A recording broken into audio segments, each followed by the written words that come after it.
কাঁঠাল দানা ফেলে না দিয়ে একবার কাঁঠাল দানার এই রেসিপিটি ট্রাই করতে পারো। খেতে কিন্তু ভীষণই দারুণ লাগে, একেবারে অন্য স্বাদের হয়। নিরামিষ দিনের দিনে একদম পারফেক্ট। নমস্কার বন্ধুরা, কাজল ভিলেজ কিচেনে সকলকে স্বাগত জানাই।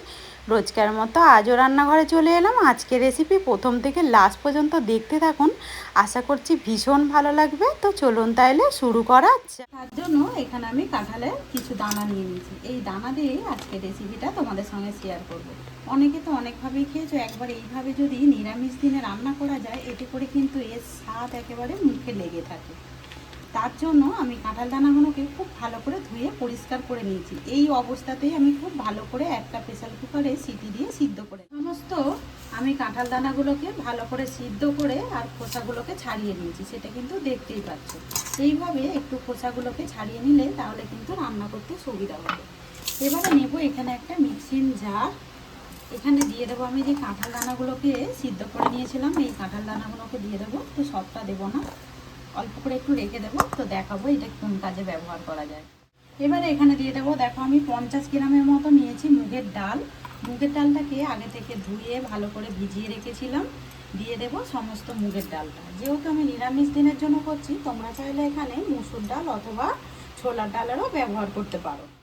এবারে দিয়ে দেবো এখানে একটা কাঁচা লঙ্কা ফাটিয়ে নেওয়া, আর দেবো এক টুকরো আদা। এবারে সমস্ত উপকরণগুলোকে আমি ঢাকা দিয়ে ভালো করে বেটে ফিরে আসি। সমস্ত উপকরণগুলোকে খুব ভালো করে আমি বেটে নিয়েছি, আর বাটাটা দেখতেই পাচ্ছ এরকম কিন্তু ঘন ঘন করেই বেটে নিতে হবে। একটা বাটি নিয়ে নেব, সমস্ত উপকরণগুলো এই বাটির মধ্যে নিয়ে নেব। উপকরণগুলোকে একটা বাটির মধ্যে নিয়ে নিয়েছি, আর সামান্য একটু জল দিয়ে পরে কিন্তু বেটে নিতে হবে, না হলে দেখবে যেহেতু কাঁঠাল দানা একেবারে কিন্তু ঘন হয়ে যাবে, তখন আবার বাটা যাবে না। মাপ মতো শুধু ঘন ঘন করে এভাবে বেটে নিতে হবে। এবারে এতে একে একে কিছু উপকরণ দেব, যেগুলো বাড়িতে আমরা রোজকার মতো ব্যবহার করে থাকি। যেমন দেব সুন্দর রঙের জন্য একটু হলুদ গুঁড়ো, আর দেব স্বাদ মতো লবণ বা মাপ মতো লবণ। লবণটা কিন্তু তোমরা তোমাদের মাপ মতো বা স্বাদ মতো এখানে ব্যবহার করবে। আর যেটা দেবো বাইন্ডিংয়ের জন্য এখানে 1 চামচ বেসন। খুব বেশি দেবে না, তাহলে কিন্তু বেসনের যে একটা গন্ধ থাকে ওইটা আবার গন্ধ পেলে পরে ভালো লাগবে না। তাই 1 চামচ দিয়ে আমরা খুব ভালো করে মিশ্রণটাকে এইভাবে একটু গুলে নেব। তোমরা দেখতে পাচ্ছ এখানে কিন্তু আমি ঝালের জন্য একটা কাঁচা লঙ্কার ব্যবহার করেছি, আর চাইলে তোমরা এখানে পুরো লঙ্কাও দিতে পারো। কাঁচা লঙ্কা দিয়ে দিলে খেতে কিন্তু বেশ দারুণ লাগবে। আর সমস্ত উপকরণগুলোকে খুব ভালো করে আমি মিশিয়ে নিলাম, আর মিশানোটার পরে দেখতে পাচ্ছ আরও বেশি কিন্তু ঘন হয়ে গেছে, যেহেতু এখানে আমরা বেসনের ব্যবহার করেছি। অপরদিকে গ্যাস অন করে একটা কড়া গরম হতে বসিয়ে দিয়েছি। কড়ার মধ্যে দিয়ে দেবো সরষের তেল। তেলটাকে দিয়ে চারিদিকে এইভাবে কড়ার একটু লাগিয়ে দেবো, এতে করে খুব সহজে কিন্তু ভাজাটা আমাদের উঠে আসবে। আর এখানে দেখতে পাচ্ছ তেলটা কিন্তু বেশ ভালো একটু গরম হয়ে গেছে। যখনই তেলটা গরম হয়ে যাবে এই সময় গ্যাসটাকে একটু আস্তে করে দেব, আর এখানে যে মিশ্রণটা গুলে রেখেছিলাম সমস্তটাই আমরা এই তাওয়ার উপরে দিয়ে দেব। এবারে এইভাবে একটু ভালো করে, যেইভাবে আমরা রুটি বা গোলা রুটি করে থাকি সেইভাবে চারিদিকে কড়ার এইভাবে একটু গোল করে আকারে দিয়ে দেব। আর সত্যি বলছি এই রান্নাটা এতটাই সুন্দর লাগে, একবার অন্তত ট্রাই করে খেয়ে আমাকে কিন্তু কমেন্ট করতে ভুলবেন না। দেখতে পাচ্ছ চারিদিকে গোলা রুটির মতো করে আমি একটা সেট করে দিয়েছি। আর এই সময় কিন্তু গ্যাসটাকে আস্তে রাখতে হবে, দিয়ে একটু ঢাকা দিয়ে দেবো, যাতে করে সমস্ত উপকরণগুলো খুব ভালোভাবে ভাজা হতে। বেশ 2 মিনিট মতো হয়েছিল ঢাকা দিয়েছিলাম। উপরটা দেখতে পাচ্ছ কত সুন্দরভাবে কিন্তু শুকিয়ে এসেছে। যখনই দেখবে শুকিয়ে আসবে তখনই গাটা এইভাবে যখনই ছাড়াবে দেখবে আপনি আপ কিন্তু ছেড়ে যাবে।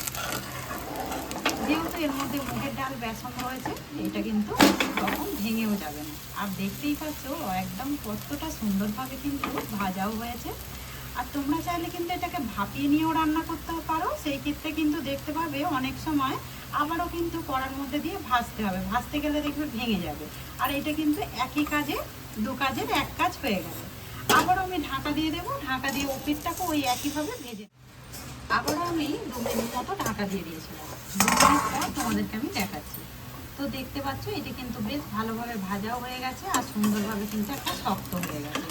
এবারে এটাকে আমরা নাবিয়ে এটাকে একটু ঠান্ডা করে নিতে হবে, তারপরেই হাত দেবো। দেখতেই পাচ্ছ কত সুন্দরভাবে একটা ডিম যেরকম ভাজা হয় সেইভাবেই কিন্তু সুন্দরভাবে ভাজা হয়েছে।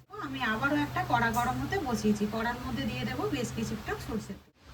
এইদিকে তেলটা কিন্তু বেশ গরম হয়ে গেছে। আর এখানে দেখো একটা আলুকে আমি এইভাবে একটু ডুমো ডুমো করে কেটে রেখেছি। এতে করে আলু দিলে পরে খেতে কিন্তু ভালো লাগবে। তোমাদের যদি না ভালো লাগে সেই ক্ষেত্রে আলু দেওয়ার দরকার নেই। সমস্ত আলুটাই তেলের মধ্যে দিয়েছি। দিয়ে দেবো একটু হলুদ গুঁড়ো আর দেবো সামান্য একটু লবণ। আলুটাকে খুব ভালো করে একটু লাল লাল করে ভেজে নিতে হবে। ঢাকা চাপা দিয়ে খুব ভালো করে ভেজে। এইদিকে নিয়েছি আমি সেই মিক্সিং জার। একটা মশলা রেডি করে নেব। তার জন্য দিয়ে দেবো কয়েক টুকরো আদা, দুটো কাঁচা লঙ্কা একটু ফাটিয়ে নিয়ে দিয়ে দেবো। আর এখানে একটা টমেটো নিয়েছি পাকা, এইটাও দিয়ে দেবো। অল্প একটু জল দিয়ে দেবো। এবারে মিক্সির ঢাকাটা দিয়ে খুব ভালো করে এটাকে আমি বেটে নেব। এইদিকে আলুটা দেখো খুব ভালো করে নাড়াচাড়া করে আমি ভেজে নিয়েছি। ভাজাটা এমনই ভেজেছি যাতে করে একদম সিদ্ধ হয়ে গেছে।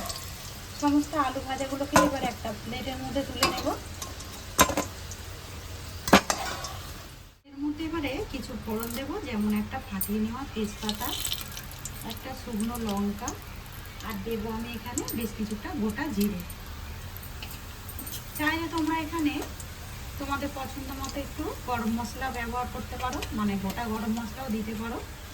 আমি আর কিছু দেবো না, এইরকমই একটা ফোড়ন দেবো।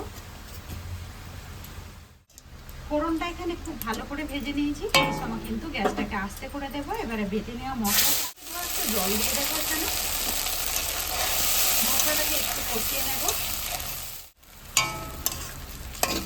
সমস্ত মশলাটাকে এভাবে একটুখানি কষিয়ে নেব। আগে মশলাটাকে 1 মিনিট মতো আমি একটু ভেজে নিয়েছি। ভাজার পরে এবারে এখানে একে একে কিছু মশলা দিয়ে দেবো। যেমন দিয়ে দেবো সুন্দর রঙের জন্য আমি হলুদ গুঁড়ো। এবারে এখানে দিয়ে দেবো আমি জিরে গুঁড়ো, আর দেব ধনে গুঁড়ো। একটু মিশিয়ে নেব। আগে সমস্ত উপকরণগুলোকে মিশিয়ে নিলাম। এবারে দিয়ে দেবো সাথে লাস্টে লঙ্কার গুঁড়ো। যেহেতু আমি এখানে দুটো কাঁচা লঙ্কার ব্যবহার করেছি, আমি দিয়ে দিলাম লঙ্কার গুঁড়ো আমার মাপ মতো। এবারে দেবো স্বাদ মতো লবণ বা মাপ মতো লবণ। লবণ তো অতি অবশ্যই দিতে হবে। সমস্ত উপকরণগুলোকে আবারও আমি মিশিয়ে নিলাম। একটু ঢাকা চাপা দিয়ে মশলাটাকে আমি কষিয়ে নেব।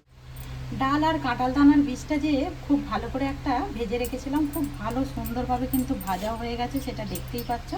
এবারে এটা আমরা আমাদের পছন্দ মতো করে কেটে নেব।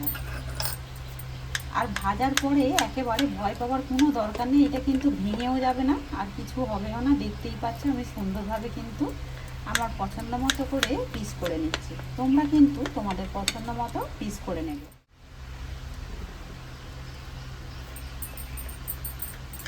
আগে আমি লম্বা লম্বা করে কেটে নিয়েছি, তারপরে আমি মাঝখান থেকে কেটে নিচ্ছি। এটাকে শুধু মাঝখান থেকে একবার কেটে নেব।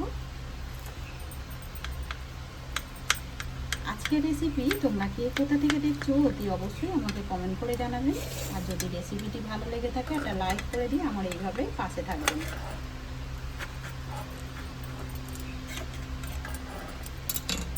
দেখতেই পাচ্ছ কত সুন্দরভাবে কিন্তু বড়াগুলো ভাজা হয়ে গেছে বা ধোকাগুলো ভাজা হয়ে গেছে। কাঁঠাল দানার ধোকা যে এতটাই টেস্টি হয়, একবার যদি না এইভাবে রান্না করো তাহলে কিন্তু মিস করে যাবে।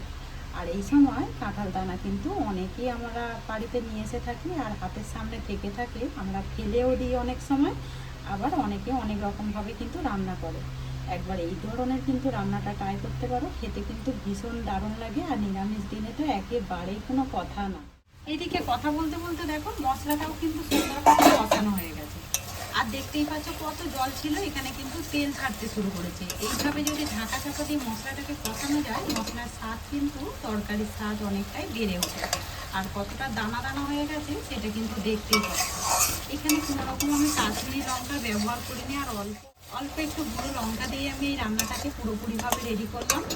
এবারে শত লাস্টে যেটা দিয়ে দেবো আমি অল্প একটু চিনি। চিনি দিলে পরে তরকারির টেস্টটা কিন্তু দারুণ আসবে। আর যেহেতু আমি এখানে নিরামিষ দিনের জন্য করছি, একটু চিনি দিলে খেতে ভালো লাগবে। এটা কোনো রকম মিষ্টির জন্য না, একটু সুন্দর একটা টেস্টের জন্য। এবারে ভেজে নেওয়া আলুগুলোকে এই সময় দিয়ে দেবো।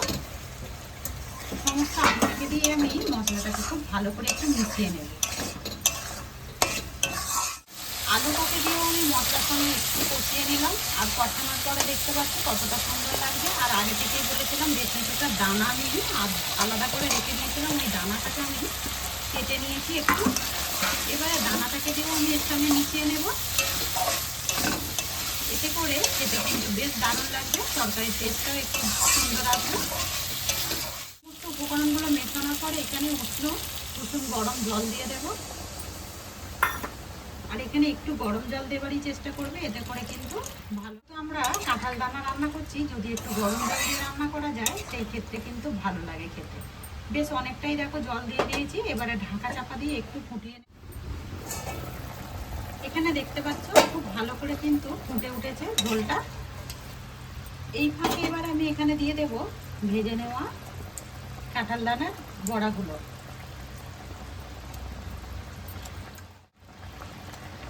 তো দেখতেই পাচ্ছ ধোকাগুলোকে আমি দিয়ে দিলাম এইভাবে। আর সেই ক্ষেত্রেই বলেছিলাম একটু বেশি করে জল দেবে। এই ধোকাগুলো কিন্তু বেশ অনেকটাই জল টেনে নেয়। ওপর থেকে দুটো কাঁচা লঙ্কা দিয়ে দেবো, এটা সুন্দর গন্ধের জন্য। একটু ভালো করে মিশিয়ে নেব, যেহেতু আমাদের কাঁঠাল দানাগুলো রান্না করাই রয়েছে, খুব বেশিক্ষণ লাগবে না সময়। এবারে কিন্তু রেডি হয়ে এসেছে, দেখতেই পাচ্ছ। ঢাকা চাপা দিয়ে এটাকে আমি বেশ কিছুক্ষণ একটু রান্না করে নেব। এখানে ধোকার ডালনাটা একদম রেডি। তো দেখতে পাচ্ছ কাঁঠাল দানার একটা ইউনিক নতুন রেসিপি তোমাদের সঙ্গে শেয়ার করলাম। গরম গরম ভাতের সঙ্গে কিন্তু বেশ দারুণ লাগবে। তো কীরকম লেগেছে অতি অবশ্যই কমেন্ট করে জানাবে। তো দেখতে পাচ্ছ এখানে কিন্তু কাঁঠাল দানার রেসিপি একটা রেডি। তো গরম ভাতের সঙ্গে বলেইছি আগে, খুব দারুণ লাগবে। তো আজকের রেসিপিটি তোমাদের যদি ভালো লেগে থাকে তাহলে লাইক করে দিয়ে এইভাবে আমার পাশে থাকবেন, আমাকে সাপোর্ট করবেন। আমার এরকম নিত্য নতুন রান্নার জন্য পাশে থাকা বেল আইকনটি প্রেস করবেন। সবাই ভালো থাকবেন, সুস্থ থাকবেন। ধন্যবাদ। আবারও কোনো নতুন রেসিপি নিয়ে ফিরে আসবো। আজকের মতো এই পর্যন্ত।